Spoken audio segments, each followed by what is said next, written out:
Okay, so today we're gonna talk about post-traumatic stress disorder. So post-traumatic stress disorder is, as the name says, it develops after traumatic events, and this is a stress-related, which means anxiety-related disorder. Um, yes, if you have a better idea or better explanation, then please message me or send me an email. That would be grateful. So let's dive into it. So this is how we can try to memorize the diagnostic criteria with this disorder. So trauma. So the post-traumatic stress disorder occurs after the traumatic event. So now we remember trauma. So when we look at this trauma, T stands for traumatic events. The traumatic events could be direct experience or it could be indirect experiences. So, for example, the person, they are walking around the street at night and they met a really dangerous a guy who tries to kill the person, or the person, for example, Gina has experienced. Gina is having this post-traumatic stress disorder because she was raped her by a neighbor, or it could be the first responders like a firefighter or police officers who are like they are more likely to be exposed repeatedly to the adverse details. So it's almost like they are getting exposed to it very often. Or it could be combat warriors who comes from the war, who coming back from the war, or who stays in the combat area. They are likely to experience these traumatic events. And R stands for re-experience.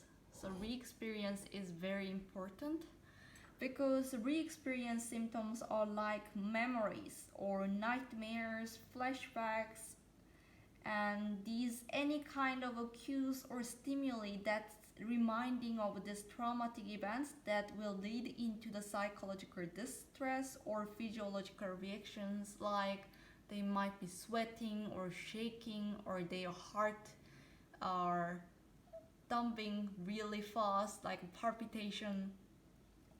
So if I explain more about the memories, how I understand the memories is like intrusive thoughts. It could be different, but intrusive thought is when they're having these daily life, like they go to work, they coming back from the work or having a coffee, and then suddenly they have this memories of what happened to them in the past, in the traumatic event, and that is very unpleasant. But it's a slightly different from the flashback, because flashback is almost like they are re-experiencing the trauma, they are reliving the trauma. So it's very vivid and it seems to happen in the current moment. So the flashback is very frightening and also very horrific experience that they are going through. And so because this re-experiencing is really, really traumatizing and horrible and frightening, so they want to avoid it. So what they do is avoidance. So they avoid any kind of memories, thoughts, or feelings of the traumatic events, or it's reminders. And that's why they are avoiding certain people who might be related to the traumatic events, or they might be avoiding specific situations, or they might not going to the cafe that they used early gone there, or it could be the smell. Oh, I remember that smell that the person who, for example, raped the Gina remembered the smell of the perfume, and then she gets startled when she smell again. So she wants to avoid this. Okay, I hope it makes sense. And another A, which because we are trauma. So A, I know my pronunciation is funny. But anyway, this alternation in cognitions and mood negatively. So after these traumatic events they are going through, their cognitions and mood, it becomes very negative. So it shows through the forgetting. So traumatic events seems to be impact on the brain. So the person forgets the what happened in the traumatic event or part of the traumatic events, or mislabeling, I'm not sure, so please google it or ask the lecturer, I don't want to give you wrong information. And blaming, it's usually shown, it's usually self-blaming, but it could be they might blame other person who might be related to the traumatic events as well. Okay, so for example, let's come back to the Gina's story. So Gina was going through the honors. Uh, yeah, yeah, slightly different story, but Gina is going through the honors and she was studying and really hard, and then like she and her supervisor had a really good relationship until he raped her at his place, and now she's blaming herself for going there, like going to the place. I should have known that I shouldn't have, like that I must not go to um, the guy's place when he's alone, or I should have met him at the cafe, or as I usually did. I shouldn't have worn the dress, or I shouldn't have worn the certain clothes or the perfume. Like it's usually the people who are going through this PTSD, they might be blaming the situation, the trauma. They're blaming themselves for the cause of the traumatic events. That is very unfair. Personally, how I think is because they are the victim of what happened. And the other you, okay, this is first you actually. Um, okay, actually, I'm sorry, but can you go back to alternation in cognition and mood negativity, negatively, because there is also symptom of no positive emotions. You might see these patients or these people with the PTSD. Okay, I'm sorry for referring as a patient. Okay, it's just people. Okay, people who have PTSD, they might have a flattened effect. They, as if seems like they are detached from the surroundings. It relates to the detachment, um, or as if they are detached from their bodies, and they might be smileless, and also they might have a less positive emotions, because you will see further when we are discuss last A, from the trauma, because they are startling, they are under excessive stress, and they are very aroused and very tired as well, because they are having a problem with the sleep and problem with the concentration, and they are also blaming themselves, so it's hard to be positive. Okay, so they might become always negative as well. So now let's go to the you. So you, for unable to function or cause distress because they are experiencing this traumatic events. For example, Gina, she, after this happened and she's developing these symptoms for months, and she didn't know that she has post-traumatic stress disorder, so she hasn't gone for a health. So she is now developing these full symptoms of post-traumatic stress disorder, and she avoiding meeting her supervisor who raped her, because I mean it's obvious. I mean he's the raper, but she avoids to meet any guys, and she avoids to go to even class that might gonna um, when there is a possibility that she's gonna meet the raper, the supervisor. So she's avoiding all that, but that's causing the problem because he is the supervisor and he must look at her thesis and he must give the advices. But now she's avoiding all that.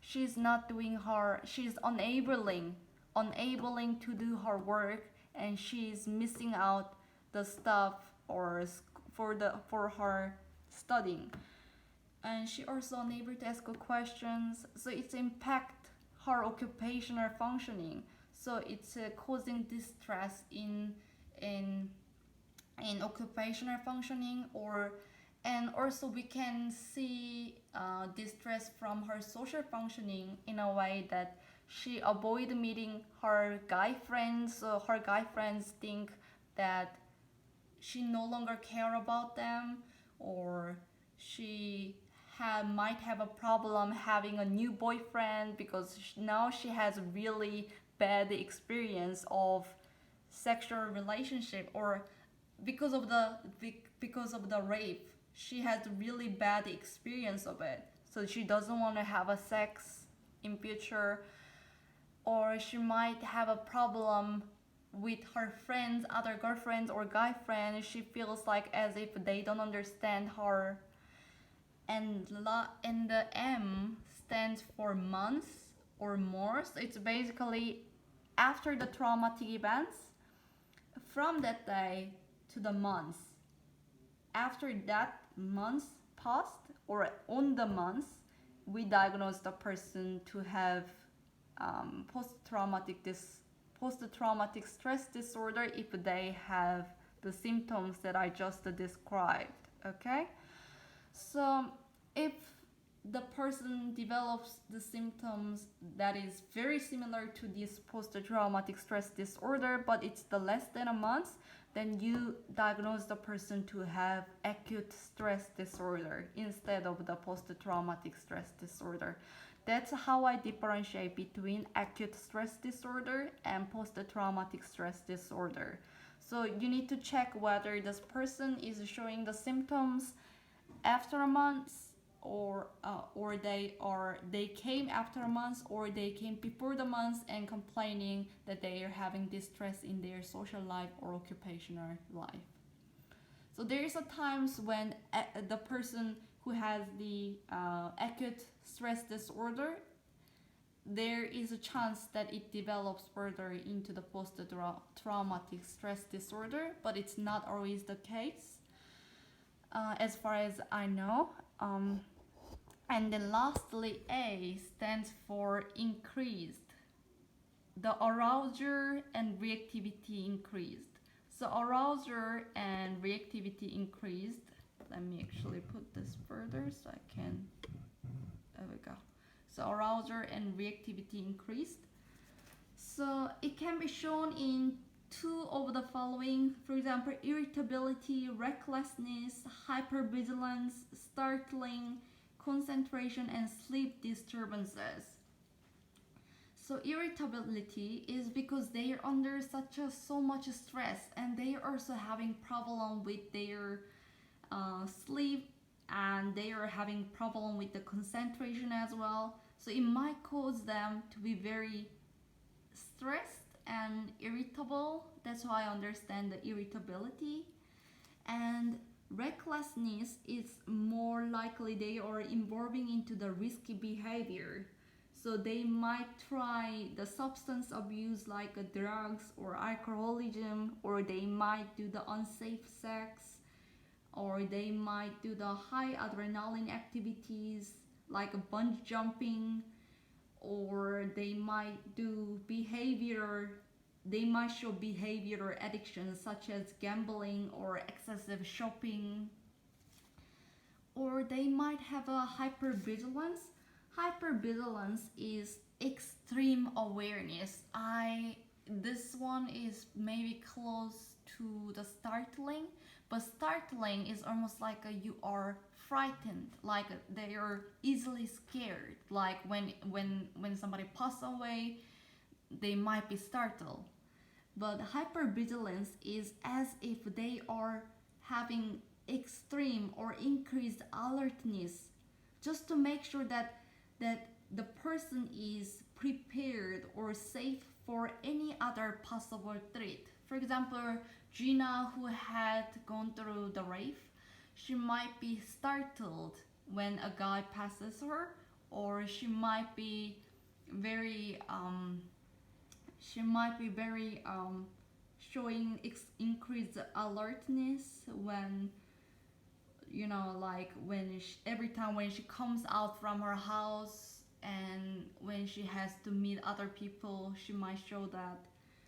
And lastly, yeah, that's it. So it's a concentration and sleep disturbances, because they or might have a flashback or nightmares. It might cause them to unable to sleep, and if they are having less sleep or they are unable to sleep, it will affect into the concentration as well. Okay, so I hope this video helps. I know it became very long, but I hope this helped your studying, and I want to say good luck with your study. Bye bye. Good luck with your test, and good luck with your exam as well. Bye bye.